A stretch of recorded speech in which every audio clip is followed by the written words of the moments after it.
আচ্ছা হুজুর, জি এই যে কুষ্টিয়া ৩ আসনে না জি মুফতি আমির হামজারে যে সংসদ সদস্য প্রার্থী করলো জামাত ইসলামী, এটা কেমন হইল?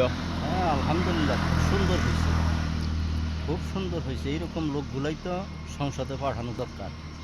তাহলে সংসদে কালেমার পতাকা মনে হয় উড়বো নাকি? আশা করা যায় আল্লাহ যদি দয়া করে। অবশ্যই অবশ্যই এই ধরনের এই আলেম ধরনের ওলামা আরো যারা আছে তাদেরকে কি আসলে দেওয়া দরকার? অবশ্যই দেওয়া দরকার। যেমন মিজানুর আজহারি আছে, মিজানুর রহমান আজহারি, জি জি জি তারেক মিজানুর, মনোয়ার, তারেক মনোয়ার, আব্দুল্লাহ আলামিন। এদেরকে দেওয়া দরকার না? হ্যাঁ হ্যাঁ এদেরকে দিয়ে দেওয়া দরকার।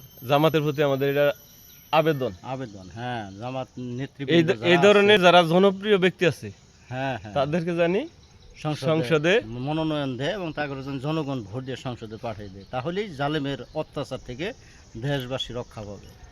ধন্যবাদ।